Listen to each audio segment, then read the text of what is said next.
Oh, so good afternoon, good afternoon. Welcome, everyone. Whoa.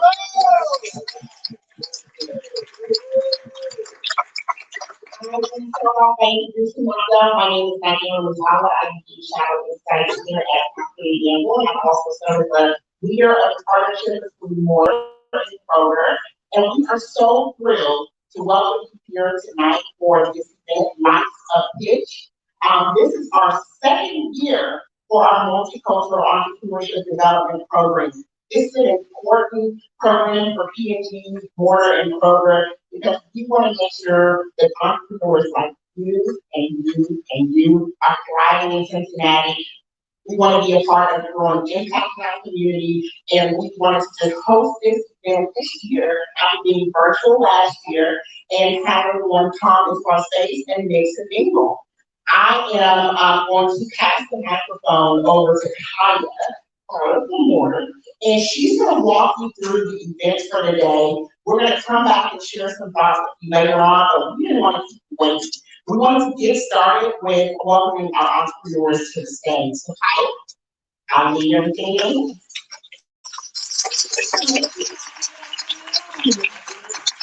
First, I want to say a big thank you to Dr. Gamble for hosting the Fish Night and welcome us to your home. Thank you so much. My name is Kyle Carter. I'm the Director of Expansion and Partnerships, and I have the honor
So we now have Deja Bishop, owner of King PA Wines.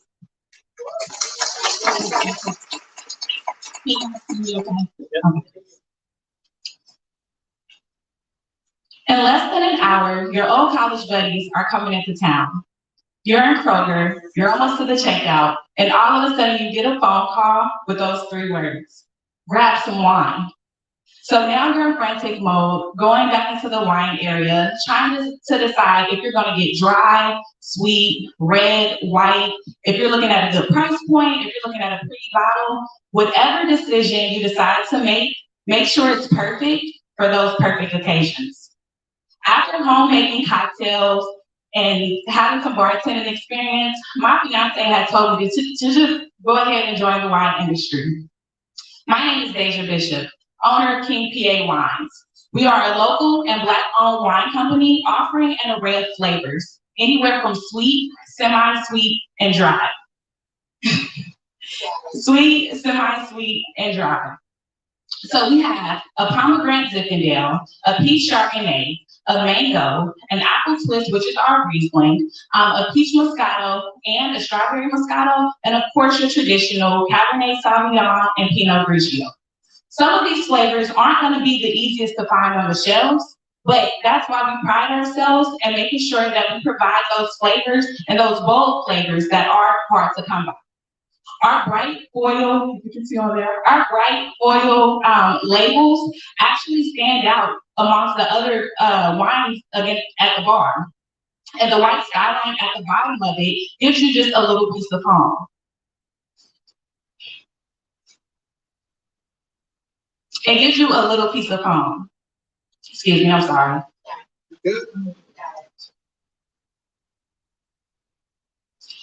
So our goal is actually to open up an intimate storefront to where we actually can provide service to where customers can come in and purchase wine while enjoying some small bites, maybe pick up a glass of wine. But we also want to be able to ship to our consumers in the back, so then that way we're actually able to be more of a service.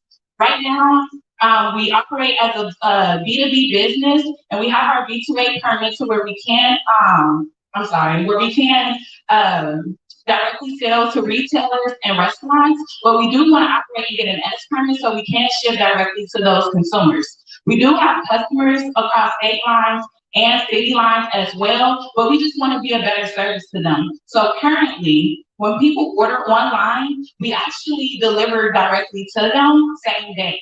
So once you place your order online, you want to get a mango flavor for the game night tonight? All right, no problem. What we'll do is just give you a call just to kind of see what you were thinking and what time did you want to drop off. So we'll go ahead and drop that off straight at your door.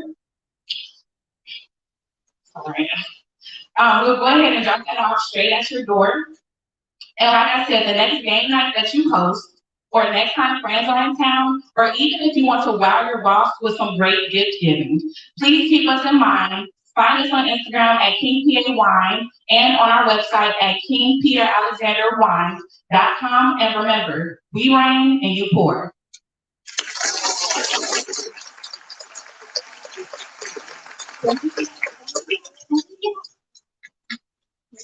Now we have questions from our judges.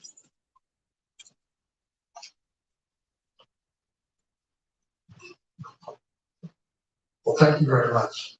I love your opening story. And I also love the idea that when you could deliver it to someone's house, it was almost like the milkman concept. And I just wanted to, how would you market that concept? Because that is the point of difference. So how would you market that to people?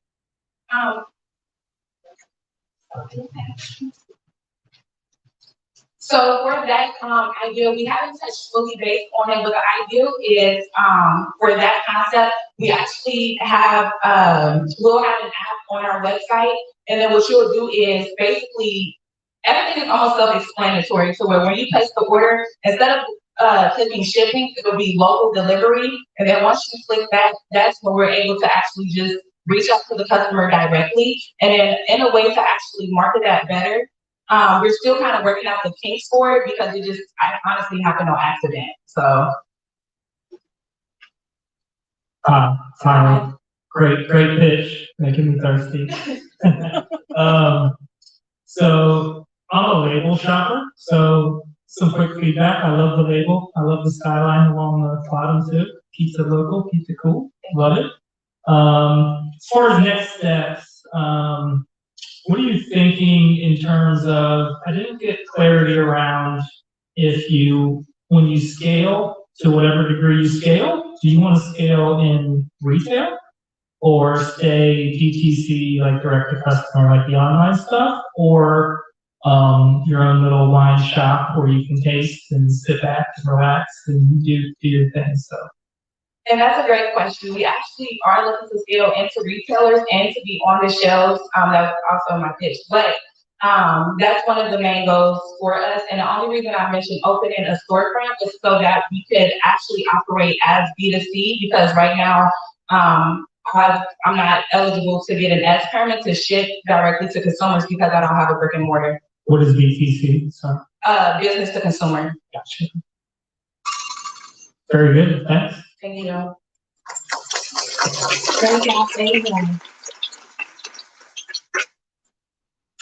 Up next, we have Sena Charity with Pathway.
Hello, my name is Sina, and I'm the owner of Pathway Foods.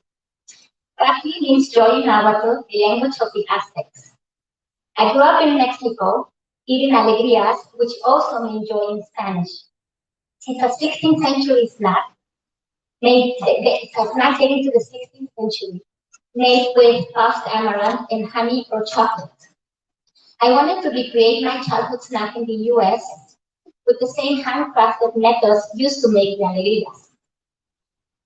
With the highest quality, all natural organic ingredients that include puffed ancient grains, organic chocolates, and whole dried fruits and nuts.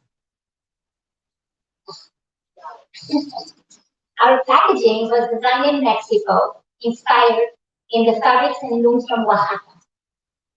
And the 4 flavors we have are white chocolate, milk chocolate, 55% bittersweet chocolate with dried blueberries and cacao nibs, and 70% extra dark chocolate with dried cranberries and cashews.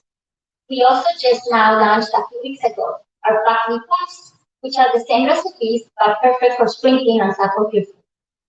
And we're gonna launch a gift box, which is perfect for corporate gifting and also for any holiday. And it will contain 12 packies and a handmade beautiful fabric from Oaxaca made by a group of women artisans that I actually asked them to do this because I wanted to honor the artisan women from Oaxaca that I used to create my brand name.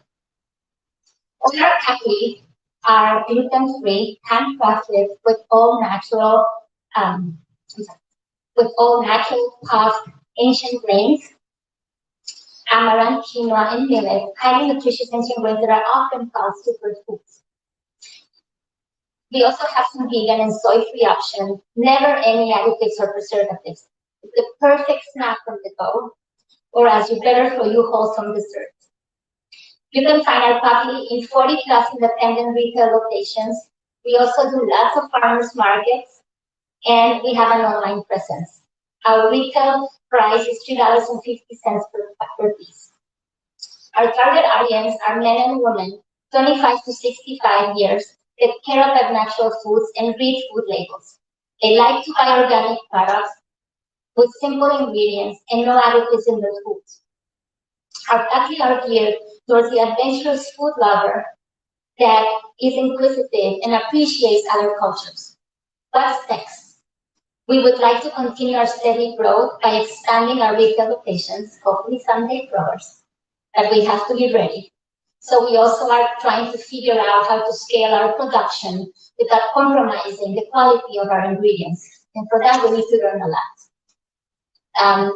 One of the most valuable feedbacks that I received came from a culinary arts instructor from Cincinnati State University. And she said, Sina, a coffee shop owner told me your story and showed me your packaging, and it made total sense to me. But when I tried your product, I could feel the love you put into it. I hope you enjoy and that your days are filled with happiness. Thank you.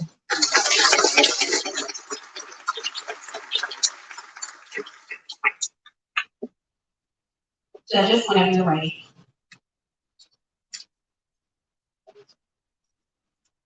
That's it? Okay.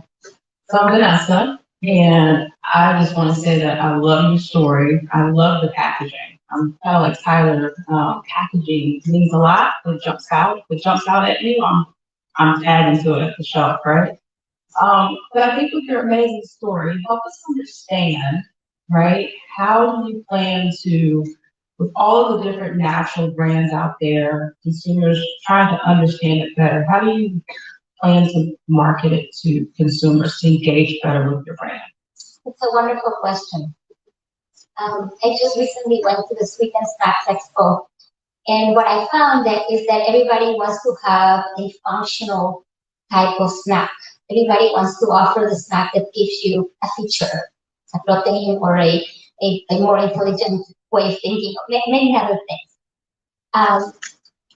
When I left the show, I was trying everything, and I realized that a lot of the things didn't have satisfaction. My main goal when I was planning the recipes and the research and development of my ingredients, I really wanted everything to be super clean with no anything, just the ingredients with what they have. I actually didn't even want to make it a high protein snack with extra things because I would have taken away the essence of my product. My product is really satisfying. It is really good chocolate, but it has the beautiful healthy ancient grains to make you feel good after you eat it.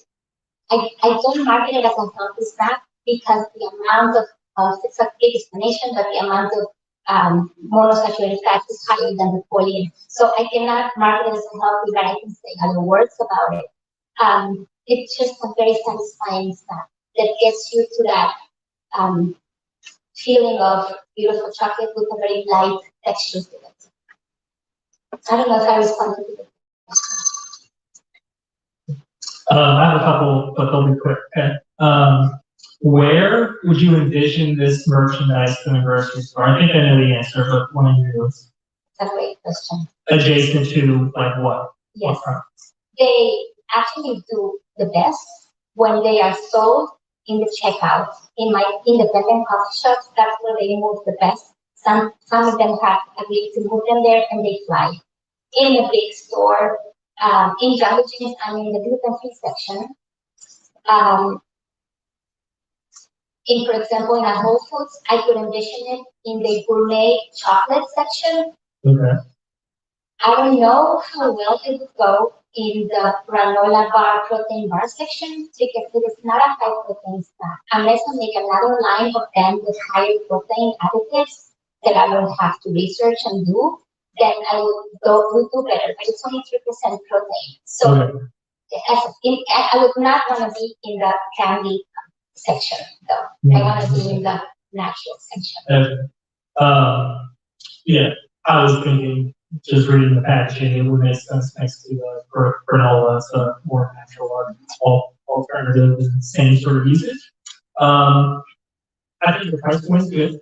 I think the 350 you said, yeah, I think that's good. is this product big in Mexico and it just hasn't made its way in the US, or what is the status in Mexico? So this snack in Mexico is actually a street snack. It is a snack that is made with only the pasta and the smallest grains in my snack.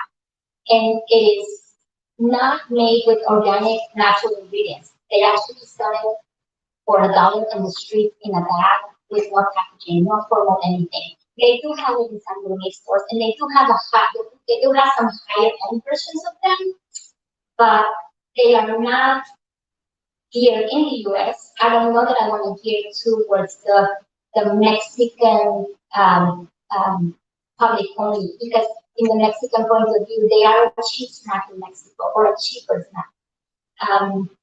I just think in a way that my whole packaging honors my country, but I made my own version of them by adding the quinoa and the millet. And my chocolate is not Mexican, my chocolate is Italian. So I'm just honoring, and the word pati is Nahuatl. I mean, that's more Mexican than Spanish.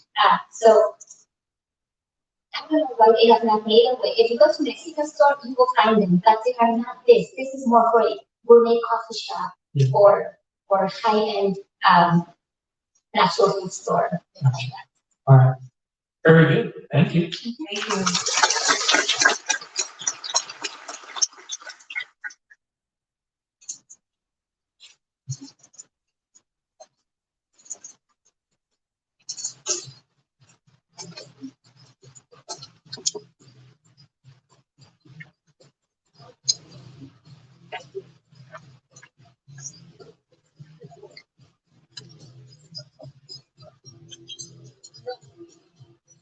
Alrighty. Up next, we have Ali Koulibaly with Mondi Goods.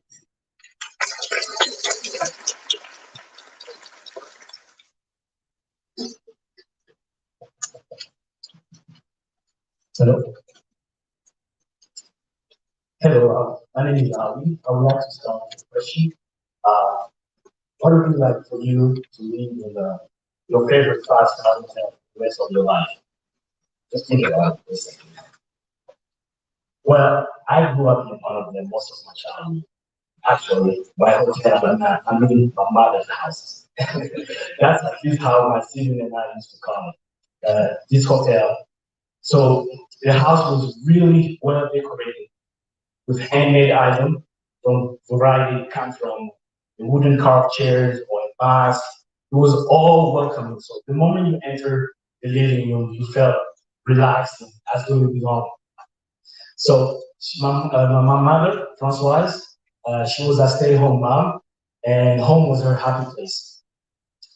So anything that she was passionate about, anything that was well made and that carried a handmade story into the pieces that she brought home. So each item that she picked when we went shopping with her, she would carefully chose them and she knew exactly where we would place in the house. So one activity that I had with her was when it was time to hang those pieces on the wall, her and I would spend hours, like when I say hour, I mean hours, figure out if the frame was well centered. And that's, just right, and then I would go and she would look and she won't be satisfied. I would be like, it's not the same. But we would spend hours just fixing, the frame just to make sure it was right. And she was really passionate about handmade home decor items. And that really provided meaning to her. And she wanted to bring value for the crowd that she had at home. So that was my appreciation for home decor and handmade item. And my customer value also what's made by hand with human imagination. So funny story, when COVID hit, most of us went home, and I'm sure we found out that I myself found out that I wanted a space that was very inspiring. I wanted to decorate my house with stuff like carry meaning. And in November 2020, my family opened Monday Goods with a clear mission to bring handpicked hand-pick handmade item to the home to our customer. So Monday would curate a range of handmade home decor slash lifestyle products, focusing on telling the story of the artisan and also revealing the traditional technique used to make those products. They're mainly made in West Africa and East Africa. So each product,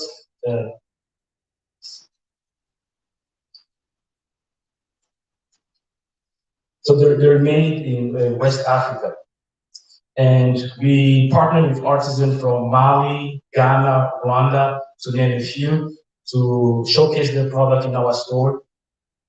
And the products vary from different sizes. So we currently have a store at Madisonville where our customer come and visit. So our price range varies from a $16 woven fan to a $200 design basket. That's the design basket that's designed. And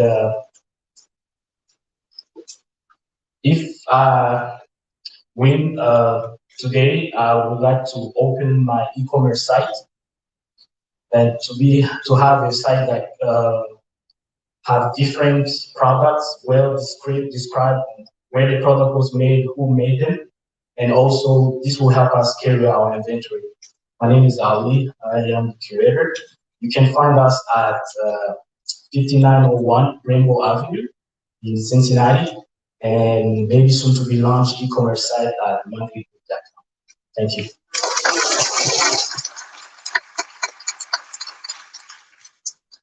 Dennis? Hey, Alia, whoa, that's loud. I have to do that. I'm Caroline. Thank you so much for sharing your story.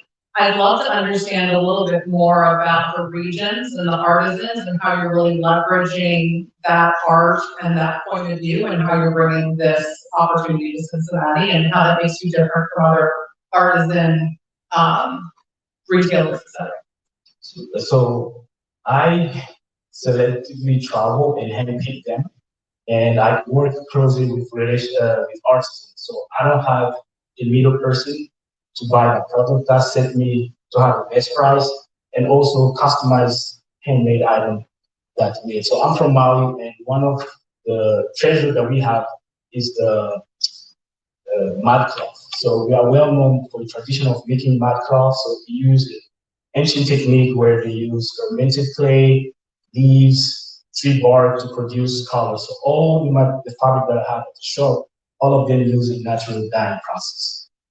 So if you come to my store, I usually tell the story of how it's made and how it's important to just, I guess, buy few but buy well.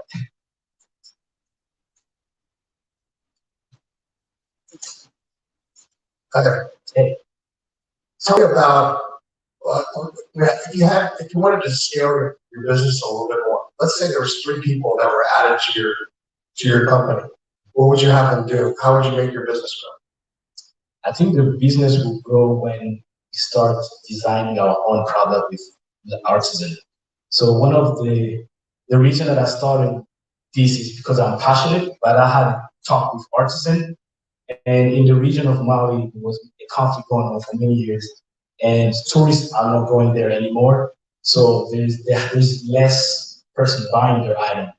So I didn't want to have product with them that sell for tourists, but I wanted high quality product. So I feel like if someone wants to partner with me, it would probably be to the design concept of either helping the artisan, designing our own textile by using the traditional technique, and also expose them in some stores. Have you had any luck outside your store selling any of your products? I haven't reached out to sell. So far, I go to flea market, and that's mainly where I get feedback from my customer, and that's how the traffic drive by to the retail space. Thank you. Thank you.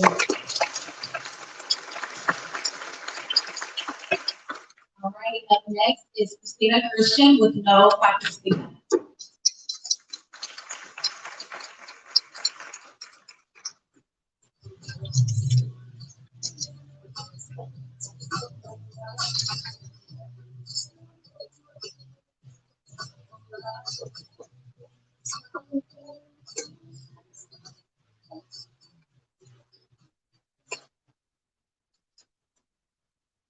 Hello, everyone.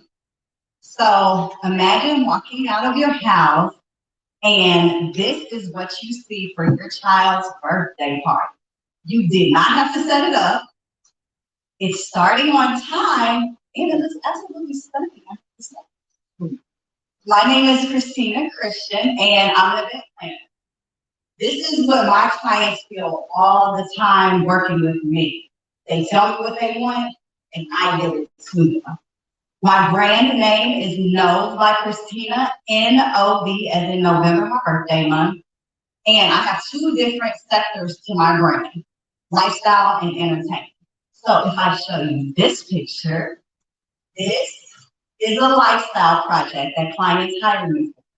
This is where a client is hiring me to be the talent on their behalf. This type of target audience would be hiring me because number one, I love my job. I'm very enthused, so I can sell pretty much any product if I believe in it. And this target audience, they would be looking to visually enhance. As you can see, this was for another grocery store, and they hired me actually 3 different times to do their advertising again because I can make it visually appealing. I'm enthused when I'm on TV marketing for them, and they love the fact that I'm very professional. I can relate to their client. I figure out what my clients want, again, and I give it to them. Then there's the entertaining sector of my brand, which would be the traditional party planning. This is for a client who's usually a millennial. This is a Gen Z. This is someone who wants to wow their guests with visual appeal. This is someone who doesn't want to set it up because I'm going to do all the setup. I'm going to do the cleanup. I have great communication with my client and I make the process stress-free. When we're talking lifestyle, this is targeted to a brand. So a brand would be looking to hire me starting anywhere around $100 for a simple social media post, all the way up to my highest paid project would have been $3,000, so they're paying me as a talent. Then the entertainment sector, you would be looking at anywhere from $500 for like a smaller project with about 12 people, all the way up to my highest paid project this year was $5,000. The best thing about my brand is there's no cap on it. As my client portfolio builds up and I have more experience, I'm able to charge more. I got into event planning because I kind of was just doing it naturally my entire life. And then once I really realized that I had a talent and that I could make a lot of money from it, I quickly invested in my brand, as I mentioned, by Christina, and I started going full force. So this year alone, from January 2022 to June of 2022, I've done 17 projects. My net income is $70,000 for the year with a profit of $30,000. My goal for the next 6 months is to now up it to making $80,000 for my net income, and then being able to profit. I want to double that, so I want to hit the $60,000 mark, so I can be right under $100,000 for the year. And in order to do that, I'm asking all of you to hire me, Christina Christian. You can go to my website, novbychristina.com. And I market to clients and I do tons of advertising because I have been the monthly lifestyle expert for Fox 19 News for the last 7 years. So you can see me advertise on there. You can see me on social media, novbychristina.com. And of course, if you have any questions, I'm always giving business cards out. So you can come and see me after this, get a business card and hire me for your next event. Thank you.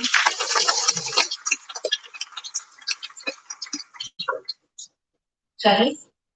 Yeah, I'll start. So basically you're selling yourself, which is awesome. You have a lot of great ideas. I have 2 questions for you. First question is tell me about on the entertaining side of this side of it for event planning. Tell me if I was to call you up, tell me what's the library of things you would offer? How do you work with somebody to actually deliver on what they want? And do you have options for them to see? Are there certain specialties that you have? I'd like to understand that question. Okay, so the best thing about working with me is I let my clients send me your wish list because I want to make you happy. I actually have an 80% return rate for all of my clients, whether it's for a company or whether it's for a traditional client hiring me for a wedding or event. So I tell you, send me, if this was your event, tell me what all you want. Everything is custom. So even though I have general pricing, I've actually been doing this for the last 8 years. Like I said, I started off as a hobby and then I really started making a profit. So I kind of can gauge what it's going to take for me to produce the level that you need. I've worked with some of the top clients. I just did an event for Nordstrom a few weeks ago. They asked me to come back again. So I let my client tell me, what do you want? And then I take the time to research it, get you pricing. And then when we're both happy with it, there you go, the project happens.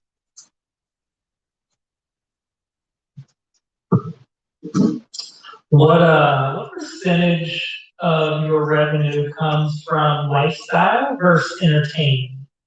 Currently, it's 50-50. The reason is because I can charge a brand more to do like a smaller project. Obviously, if I'm doing a TV advertisement for you and I'm doing social media content with a brand, I can charge them what I would almost charge to these two parties here locally.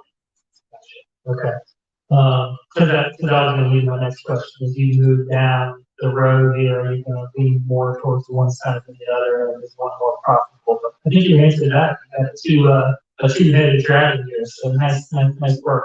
Thank you. Did I hear you're at 77,000 in sales year to date? 70,000 70,000. Okay. sales and then 30,000 in profit. Gotcha. What were your total sales in 2021?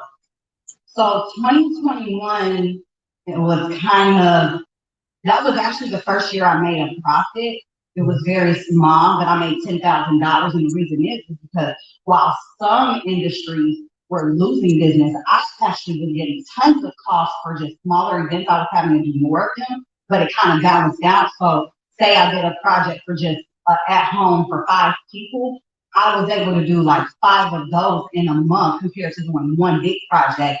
And I was able to charge them a little bit more because nobody needed anything. So they're here hiring me to do like upscale work in home. So I made a profit of $10,000.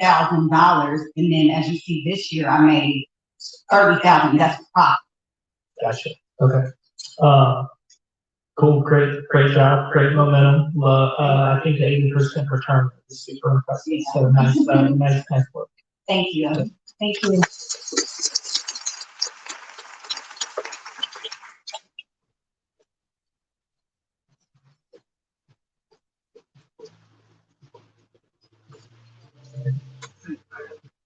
Hi, my name. Alrighty, so as you see behind me, this is an opportunity again to text Life Say Pitch to 44321 to donate to any participant. Your donation is tax deductible. So again, the person who raises the most money will get a bonus grant from their business alongside the funds that they raise with you all. Alrighty, up next is Sam Colorado with Sin Soy Food. Thank you very much. How many people have driven from here to Columbus or Dayton before? That was my guess, almost everybody. And you've seen the fields going everywhere, and it's mostly corn, but in this case, soybeans. Ohio actually grows the best soybeans in the world for making products like ours. My name is Sam Pellerito. I'm with Sin Soy Foods.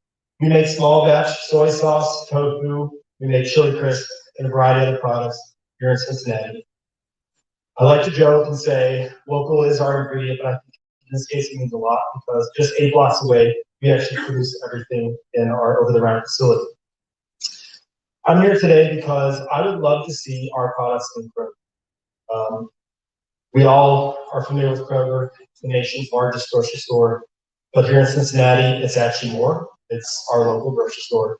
And I think for Sin Soy to succeed, we have to win in our backyard. Since launching in 2020, we've seen a lot of success. We started in local grocery stores. We've done farmers markets. But since then, we've had a chance to grow Today we're in Whole Foods throughout Ohio, Giant Eagle Market District, Dorothy Lane, Jungle Gyms, and a variety of other independent stores throughout the U.S. We even do a food service program. So we work with FC Cincinnati, Amarasia, Gomez, even Vanderbilt University to share our products. And we couldn't be more excited. Actually, we have 60 restaurants throughout the Midwest that service. I didn't bring a bottle because that's foolish, but this is our soy sauce. It's our flagship. But people ask what makes our product special, and I think the thing that I can't harp on the most is that we have the type of product ingredients that make a special base. Our product not only looks good and feels good, it actually has 25% more umami than a lot of the products in our category. And that's because we use whole soybeans during the fermentation process. We age it for 6 months. We let it take its time so the natural flavors can occur. And that means we don't have to use chemicals like hydrochloric acid. I actually said that is true. There's hydrochloric acid in soy sauce today. And combining all those things allows our consumers to have a good experience. We have 8 different products in the market today. Between those, we sell 2 to 6 units per week per store in our channels and are getting around a 20% purchase rate. We execute that using a digital marketing strategy and in-store promotions. We also do promotional activity to get people to purchase when we can. We also have a team of 10. We're all professional chefs. So everyone that is on our team has had some role in the back of the house cooking and burning themselves. So we have a real passion for making the products we make. We want to execute and make them as best as possible.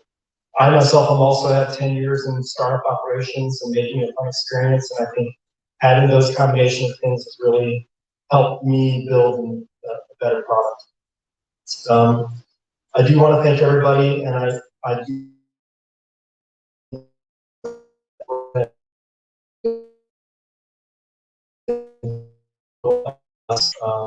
It's not just a commodity product that sits on a shelf, and I want to thank you very much.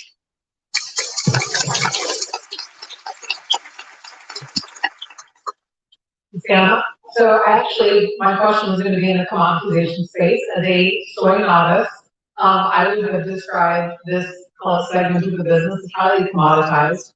What is your approach going to be from a marketing standpoint to ensure that consumers understand what you're bringing to the table versus the more commoditized items that are already on the shelf in retailers?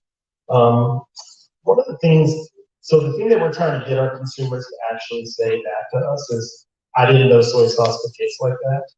And we do that, I think, fairly well because we do a lot of demos, we do a lot of interactions with folks, a lot of social media. We also try to showcase our products a little bit differently.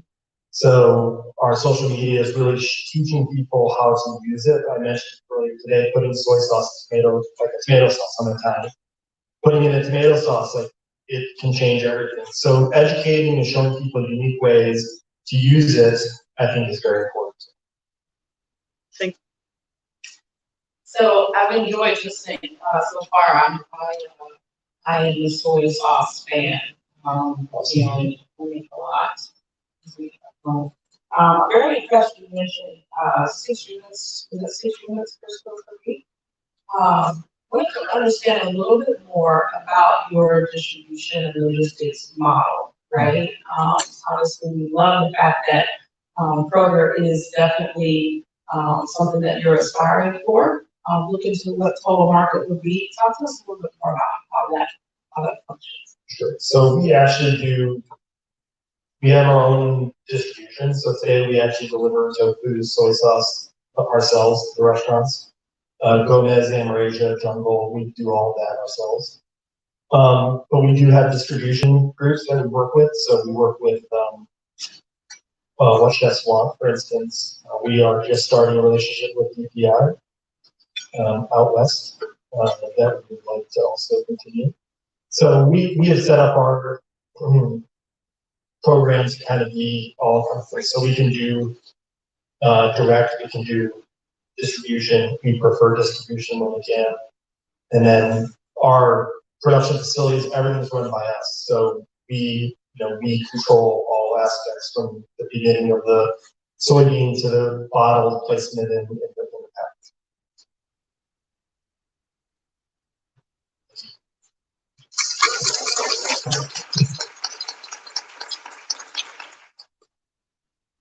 All righty, up next, we have Olga Daniels of Sugar Innovations.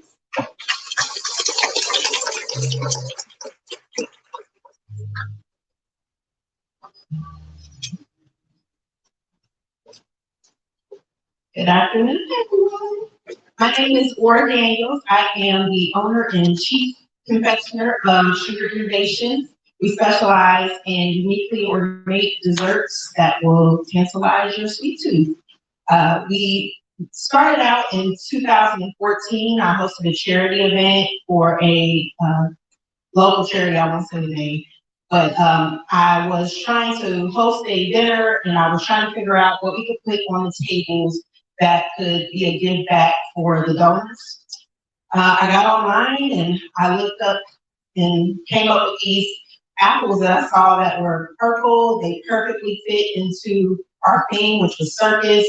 And I told myself, you can make those. So I spent 24 hours making 80 apples. At the time, I thought they looked pretty cool. They look nothing like my apples look today. They were pretty terrible back then. But it actually opened up a conversation for people to start hosting parties and events and placing them on the tables for those.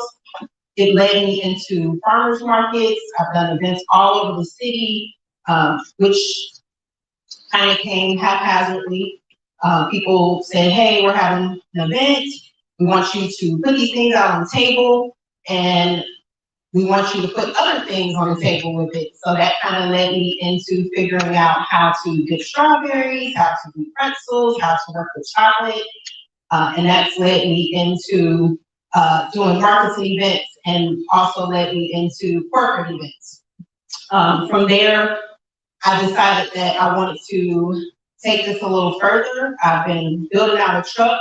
I've been thinking about doing a storefront, but more so pushing that out a little further. The truck idea was pretty cool. But when I thought about doing a truck, I said, you can't put candy apples on the truck because people don't want to walk around these events and just carry an apple, which in your bag you all should have an apple. That is actually a quarter of the size of what my traditional apples are. So I said, nobody wants to walk around and carry these things throughout these events. So I came up with the idea of apple nachos. It's a cut up dessert that has a bunch of different toppings on it. It's an apple, so that's the healthy part of it. We have a couple different variations of that, and that has been a huge hit for us at our marketing events. But when we do our marketing events, we aren't able to set up at every event and be able to do apple nachos, which is our larger products that we sell. So doing a truck, we would be able to bring everything and do it at every event that we do versus I have to decide if I'm just going to do apples or if I'm going to do apple nachos. So right now we are curating a truck. We're looking at eventually getting a storefront space. I'm kind of low on my time, so I will tell you that you can check us out. We launched our website today. It is sugarinnovationscincy.com. You can hit us up on all social media at Sugar Innovations. And again, my name is Olga Daniels.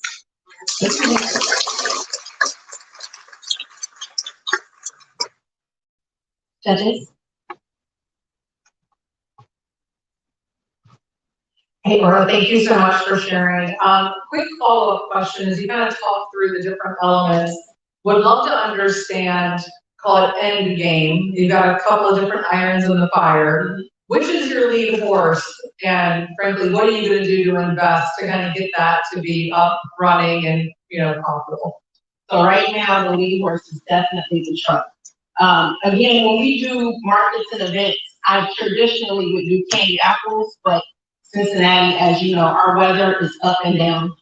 Right now, the 90-degree weather, candy apples don't survive that. So for me, it was like, what can I do that I can pivot into a space where I can do this at all markets all year round? So not only was it people can carry this thing around, they can eat this thing, it was also like, what can I do that I can do all year round and I don't have to compromise my product and my vision to do that. So right now, the end game and the goal is to get this truck up and running and apple nachos for everyone. Thank you.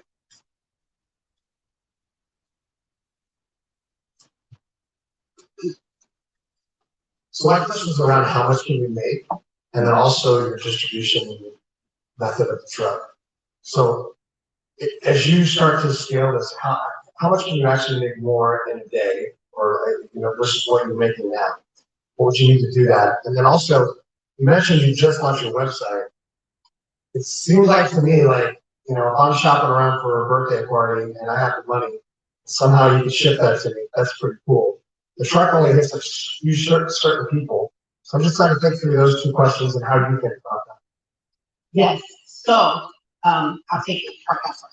So, doing the truck and having doing the truck and having them at events has drawn more money. So if I just do a regular traditional farmer's market and I just sell apples, we're roughly making around $300, possibly $400 at an event.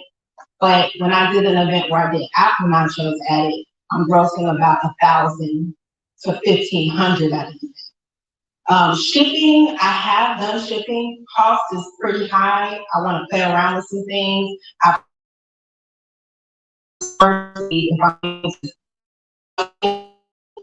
Apples, chocolate apples do pretty well, but there's a lot of people out there that kind of already sell that. My uniqueness is the candy. So if I can get that to a shelf stable product and be able to ship it at the same time, that is definitely a goal. My main goal right now is to get this truck off the ground and get the apple nachos out there, because that gives me the notoriety and that makes me very different from anyone else that's in the market. Thank you.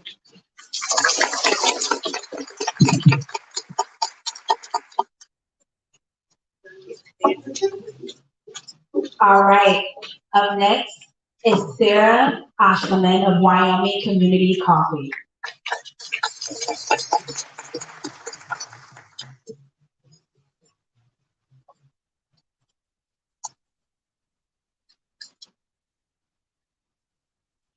Hi, I have a few questions for you. What if your daily cup of coffee could help end the cycle of poverty for women coffee producers worldwide? What if it could create careers for women in the coffee industry here in Cincinnati? What if it could help support a safe space for youth, creatives, faith and non-faith leaders alike? What if it could offer much needed connection along with that caffeine fix you crave? What if the experience could just help you feel better about yourself, about your community, about your imprint on the world? Well, we are Wyoming Community Coffee. If you know us, you probably call us White Cocoa. We're a neighborhood coffee shop serving a well-cared-for beverage to a well-cared-for customer in a well-cared-for space by a well-cared-for staff. With our new roasting expansion, we have the goal of caring well for women in the global coffee industry. As a specialty coffee shop, excellent products and services are just the expectation. We excel by valuing connection to the people surrounding the products we serve. Our space is also key to our success. In a neighborhood that previously did not offer a place for groups to gather, for exhausted parents to take a break, for professionals to work, and for local kids to practice their independence, our shop has become the neighborhood living room. And in a time that it has been difficult to find common ground, White Cocoa is known as a safe space for open communication. In an industry with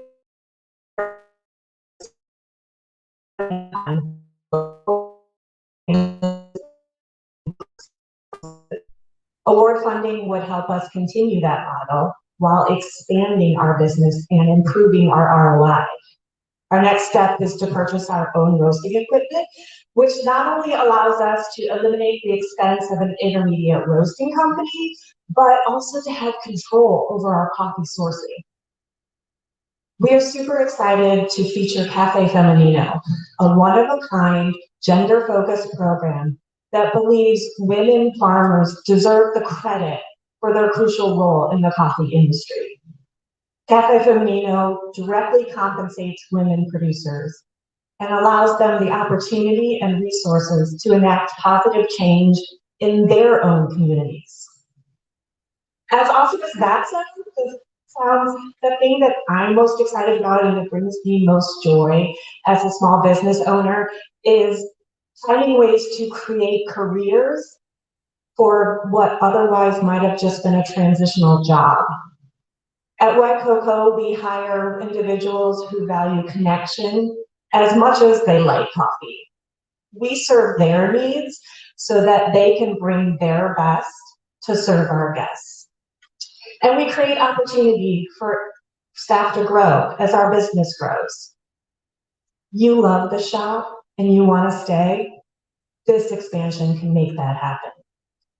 You love connecting to people and you want to use the greater story of coffee to further that, we can do that. You want to encourage youth, women, minorities to pursue careers in the coffee industry, we absolutely will. The possibilities are really endless. So back to that first question. What if the experience of getting your daily cup of coffee could help you feel better? Why not come see us at White Cocoa?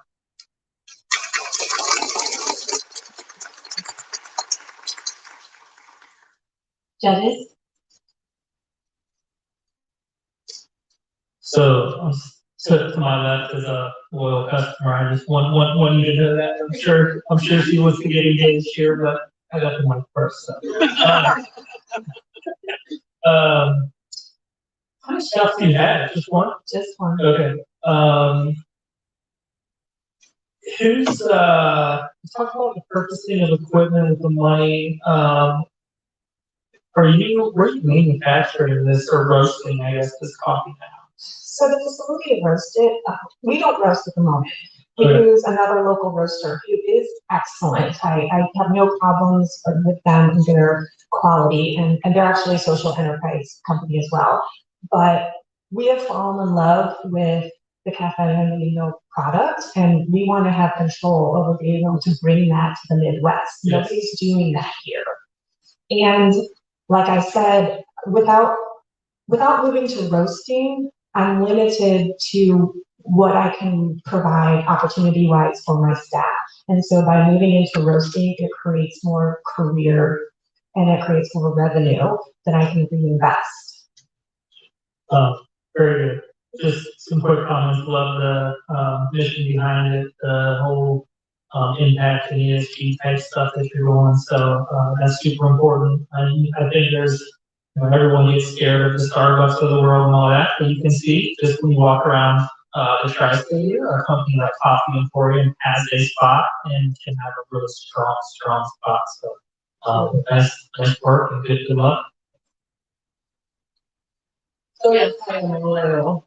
You guys are like 5 minutes from where I live, so it's a special place to go on Saturdays to just debrief. But kind of help me understand, help everyone understand what else are you doing to engage others that may be outside of the community. What things are you doing around customer retention of those customers you currently have? Any programs or anything that your current point of sale system may be able to help you do in order to do that? We are not necessarily talking to our current point of sale, although we are on the verge of that. if anything I learned or decided during this mortar experience was that I need to invest in a marketing individual. And so we have the listservs from loyalty and, customer loyalty interaction to be able to use that, but we haven't tapped into it yet. And I definitely want to. We're excited to start community classes. We have people who could talk forever about coffee. Shelby's here. She could totally talk your ear off and is passionate about it. And we think that people want to hear that. They want it as an experience. And so being able to market that as a, yes, come have a great beverage, but really it's also a date night or a fun event with your girlfriends. Does that answer your question? And I would love your feedback if I represented our shop now. Just real quick, expansion plans. Let's say you did money, you share roasters, you want to be running these roasters at capacity and all that stuff. Is it more shops? Is it getting into retail or what? So 5 years ago, when we were planning this shop, I said I never wanted to roast. I'm an architect. I came from a background of wanting to create a community space. And if anything is my superpower, it's creating space. But in the meantime, I fell in love with the product and I fell in love with the connection we've been able to have. So 5 years from now, we might want to move into wholesale. Right now, our focus is just on producing enough coffee to supply our own shop. And after that, it might need more shops. I know my husband just did a double take. But we can't do that without having people who are invested in that community. I think the only part of the big reason that our shop is special is because it's a community that's important to me. And so in order to have another shop and have the same experience or similar experience someplace else, I need to have someone that's invested in that area of town. Thank you.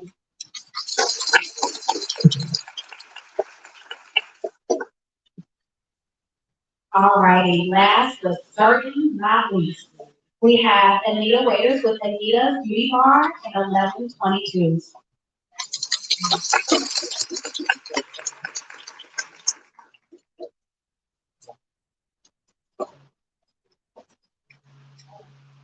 Hello. So I am Annetta Waters, and I am the owner of Annetta's Beauty Bar, and I've been a hairstylist for 12 plus years. And in 2020, with the help of Mortar, I started I founded my dream business, 1122 Vegan Products. And in 2021, I was able to launch the whole product line and the website. So I want you to think about this morning and think about the products that you use to wash your face, to brush your teeth, to wash your hands, bathe, whatever. Did any of those products have any pegs, any silicones, any synthetic fragrances? Well, many people don't know. I got y'all. Yeah. Well, that's exactly why I created 1122 Vegan Products.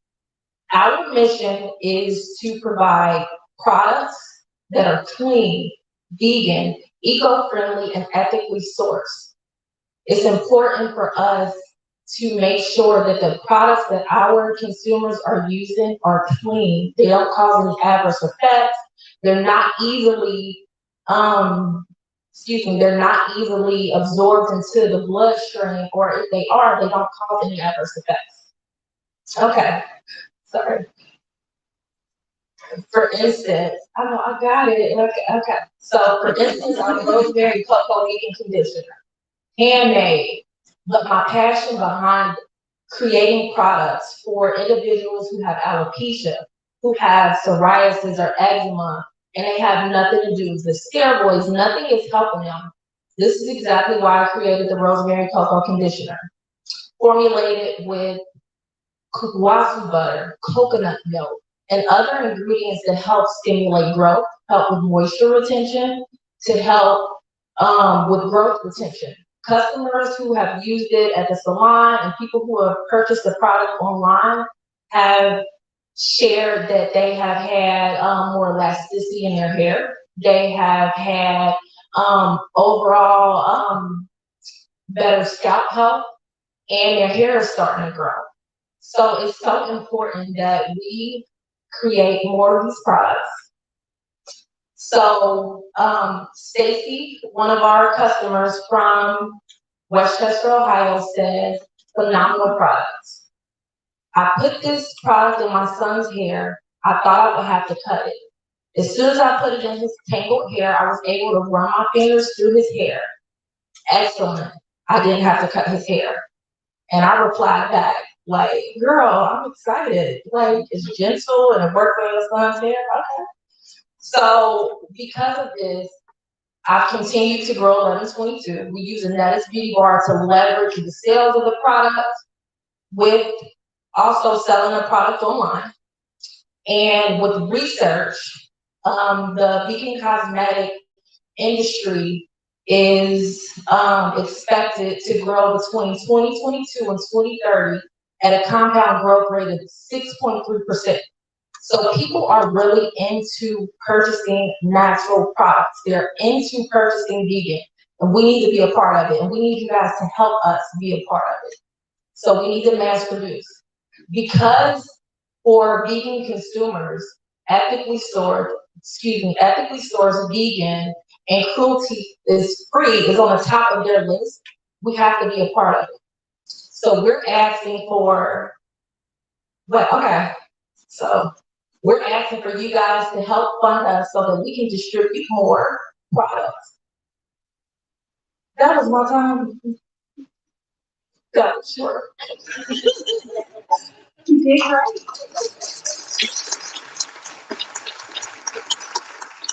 Jenny, maybe this is where you're going, so I'll try to tee it up for you, give you a couple extra seconds. As you think about scaling and call it manufacturing, would love to understand how you think about maintaining your ethically sourced vegan and really the quality and passion you have for that in a broader scale approach, because it is sometimes tricky to take that boutique uniqueness and get it big. So we'd love to understand how you're thinking about that. Okay, so I am working on that. That's paramount to the existence of 1122. It is important because I'm working on something with the company right now to create more products. And as I keep sampling and using the products on the clients, there are differences that, are okay. But again, what is chief of importance is keeping those ethically sourced vegan ingredients, or I'm not gonna do it. But I'm working with somebody who think it's gonna work out, okay? So, okay. Thank you. Thank you. I love the ingredients that you're talking about. They sounded really healthy and really good for you. And I love the story that you told about the woman in Westchester and her son and stuff. So I'm interested in what are the price points of these products, and then how do you get people to try it? I got it that it's here, but tell me within your SKUs that you have, how would you get someone to try it, or what are your plans in the future to expand your trial program of your products? Okay. And I tell people all the time, I just finished the Golden Sacks program, so I know my numbers, I know the price point, I know that I'm trying to retain a consumer who is going to read the labels. So because 1122's vision is to not only provide products, we want to provide awareness and education. So we want to be in specialty stores like Whole Foods. We want to be in Kroger. We want to be in places like that. But I am willing to, and I want to get out there and be able to give product knowledge. That is so important for me, to be able to be a part of the store, Black History Month. Whenever I can be there to be able to get product knowledge. And we're trying to build the community. We're trying to provide the awareness of the plant-based possibilities. Okay. I got the last one. Okay.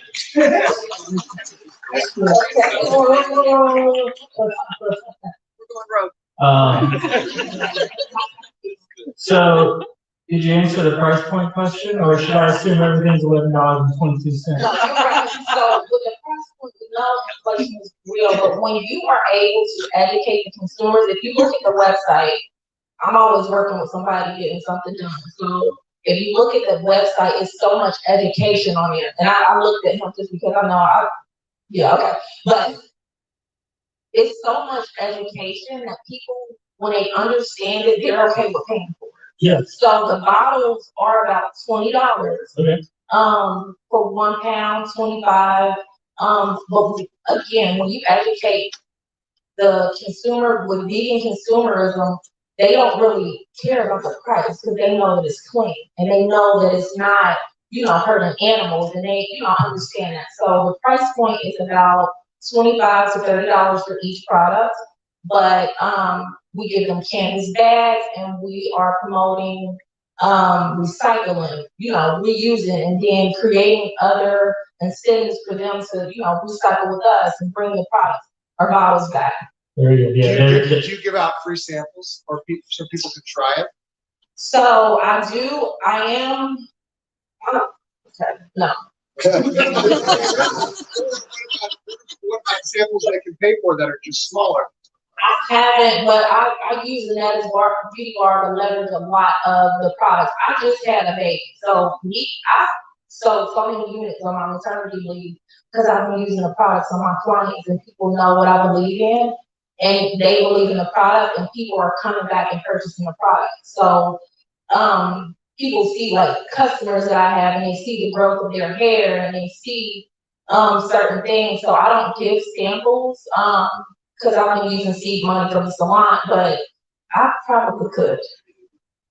She's like, please get me off the stage.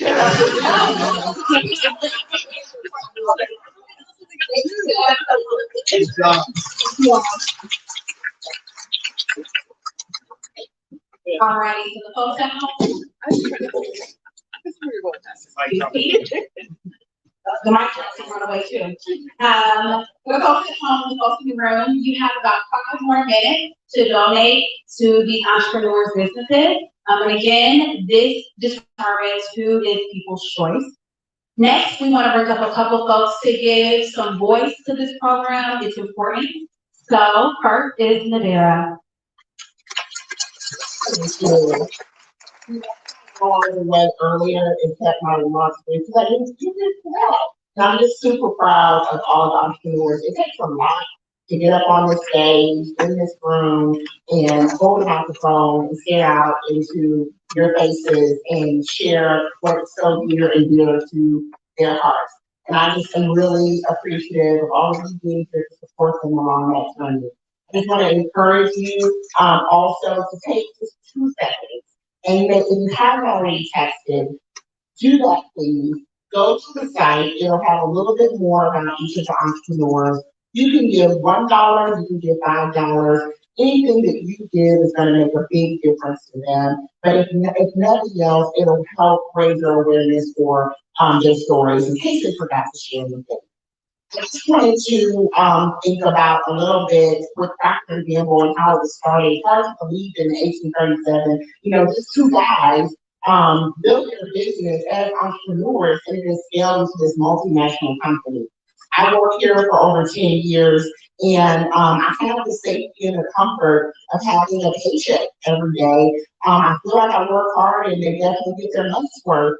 But when I think about the work and the effort that these entrepreneurs have put into the program, the class that we offer each week, where they spend 2 hours in addition to running a business, managing a household, and doing all the other things that we each have to do to navigate through these challenging times. They show up and they're engaged, and they're giving of their time not only to gain information, but also to help each other. There's a lot of sharing and giving there. And so I want to encourage you, if you're looking to get involved and get engaged more deeply, please let me know. We'll find a way for you to share.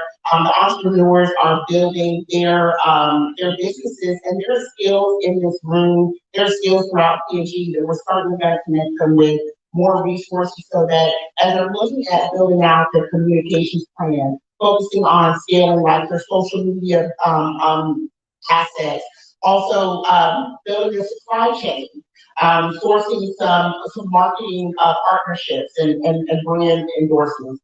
These are the types of things that we do each and every day in our work, and that with very little effort, we can be able to do. I'm really proud to say that there's some things we've already done to formalize our relationship more completely with MORTAR and supporting the entrepreneurs, including some legal services.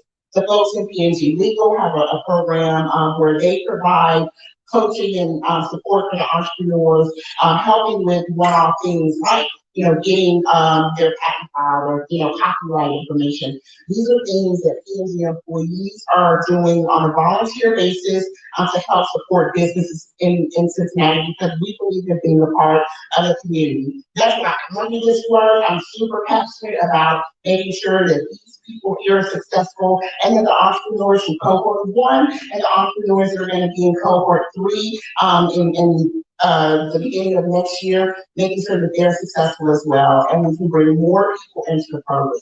So I just want to take a couple minutes to share that and to invite you to participate, whether we have donating, any amount to the entrepreneurs, visiting their businesses, or reaching out to me about how you can get involved and volunteering to help support them. And with that, I'm going to pass it over to Anya. He's going to tell you a little bit more about our partnership. Thank you, Mandy. Good afternoon, everybody. My name is Kroger, and I'm responsible for BNI, and I have the honors to work with all of you. First of all, I want to take this time really to thank you, a lot of people. This takes a lot of work. And let me start with the entrepreneurs. I don't know if you heard this, but some of them said they started the business before 2020 and they're still here. That deserves a high applause. You just showed your skills today, and just standing here today, I'm just so very grateful that you did this today. Congratulations. Just the fact that we're selected you to be in this cohort, you should be very proud of that. You're all winners today because of that. So thank you. That was the first thing that I wanted to say. The second one is, we all start with the leaders of our company, Rob and John, leaders like Pat and Tyler, and all of you, the judges here today, all of you that are leaders. You all, we need all of you to support this. And we're so grateful that our leaders, our top leaders have decided we're going to support this, and they really mean it. They really have. And thanks to them, that's why I believe we're here today. So we're very grateful to them too. Also, Mortar, Kaya and Shantia, thank you so much, Alan. Been a great partnership for the last 2 years. Thank you for partnering with us. They're a P&G team. Thank you also for allowing us to be here today. We really have enjoyed this. Thank you for being great partners in this program. And then from Kroger, JD, thank you for all your help throughout this program. There's been a lot of people helping behind the scenes, so I want to make sure you all were recognized. The last thing is a couple more things I want to say.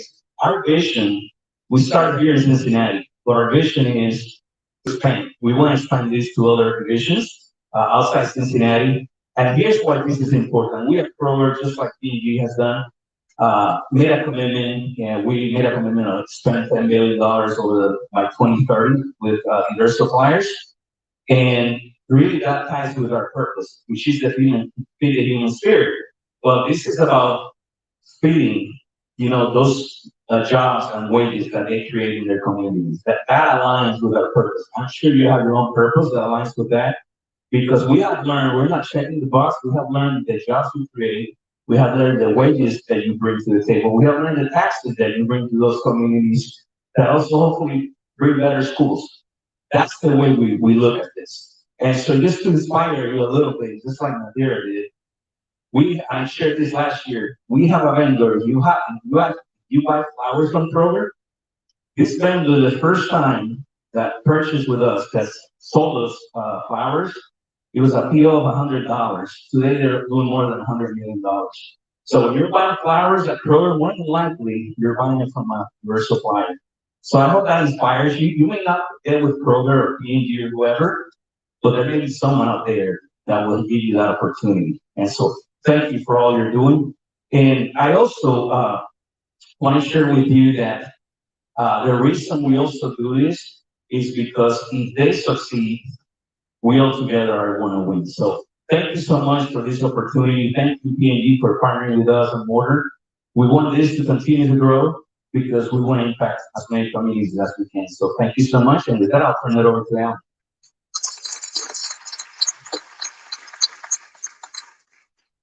Thank you, Dr.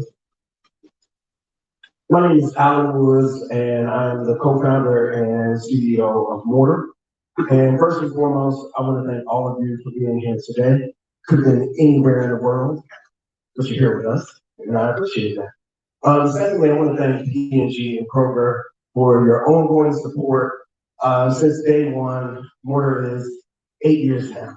And some days that feels like 20 years. Some days it feels like 2. But we just celebrated our 8th anniversary, and P&G and Kroger have both been amazing partners for us from the beginning. There are a lot of different people doing similar work around the country, but they have rallied behind us from the beginning. They see the work that we're doing. They see our expansion. They see the entrepreneurs that come through our program, and they are always standing there to give us opportunities to continue to work. Because my dream every day is to get up and help people pursue their dreams, and that is the goal of our team. So I'm here only as the co-founder, but I cannot take credit for any of this. I was intentionally hands off this time, and so Kaya has done a tremendous job working with Ashantia for this particular cohort. So give it up for them one more time. Today's my last day of vacation, here. So, and to be able to leave, and I was actually going for 2 weeks, and to know that they're going to take care of everything, that is an amazing feeling. And so I am thankful for my team. I'm thankful for the support of the city, and again, thankful for the support of P&G and Kroger, and for just individually. Thank you so much to each of you who are here right now. If you have friends, family, enemies that want to start a business or have already started and they're trying to figure out how to get to that next level, please keep us in mind. Tell them to visit wearemortar.com to learn more about the work that we are doing here in our community in Cincinnati and abroad. We've also expanded to 8 other cities. And we are going to continue to expand, especially with this partnership with P&G and Kroger. So thank you again.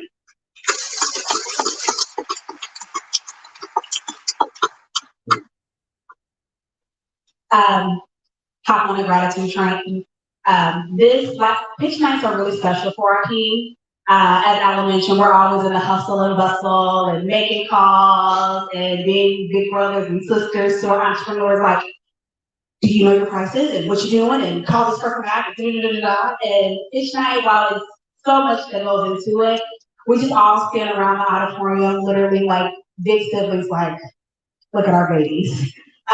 So to our founders, you all killed it today. And as Angel mentioned, you all are all winners. This is a hard process. It's a lot of important people with a lot of fancy titles in this room. And to get up here and tell your origin story and talk about your business, not a lot of people can do that. So I really, really hope you go away with this knowing that y'all are some bosses and y'all did it today. Again, echoing Allison Smith's P&G and Kroger, thank you all so much for this partnership. This has allowed a lot of our entrepreneurs' wildest dreams to come true. I think about Cohort 1, and I'm thinking about this cohort. I know you all's lives are going to change because of this. And that I give all my roses to the folks in this room. Oh, getting full. And last but not least, my team. I am grateful to do this work alongside amongst the most amazing people I've ever met. And this work would not be possible, excuse me, without them. So we're gonna bring them up. So come on. I really want to give some special flowers to Ashantia. Ashantia was and she's trying to me, she's part of my costume. But she really put the labor in this, and again, this would not be possible without you. I want to give roses to Shannon. Shannon is in the back, putting down the live stream. She's also giving me the stink eye. Thank you. So I also want to give a huge shout out to our facilitator on behalf of MORTAR, Nikki. So Nikki, please come up. Nikki served as facilitating the MORTAR curriculum of the first half of the class.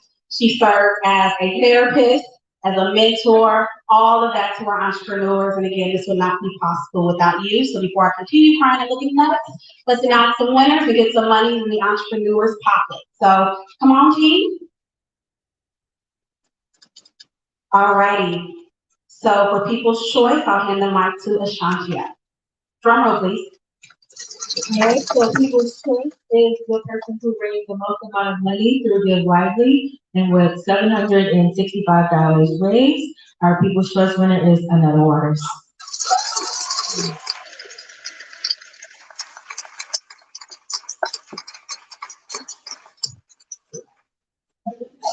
All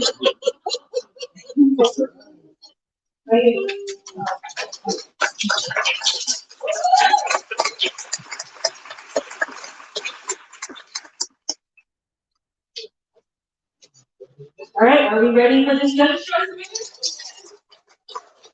Right, so our highest scoring participant for tonight and the winner of this $5,000 prize is Sam Pellerito.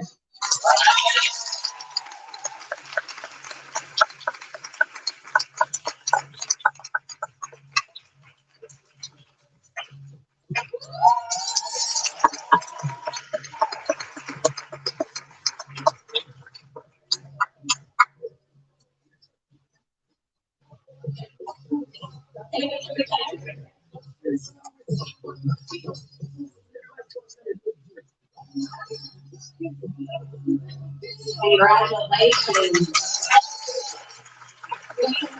We're going to make the one on the stage, so now we can take a picture because everybody's going to disperse like they're doing now.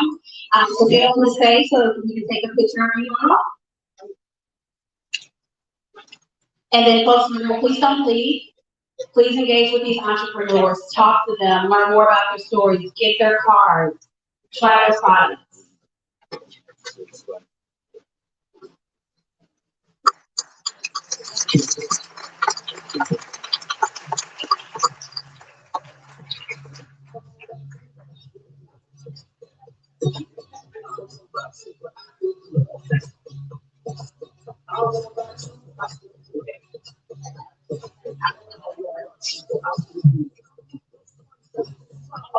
Next, I want to have Helen and everyone else on stage. More photos. Because when you let people go, you never find them again.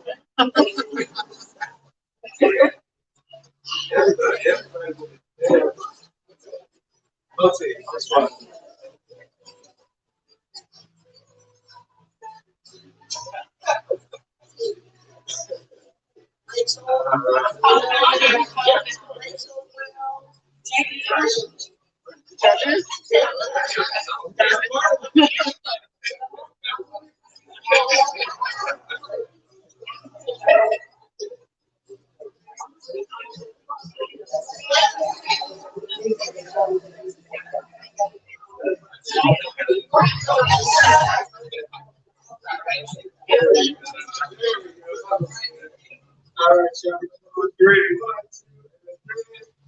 2, 1, 2, 3.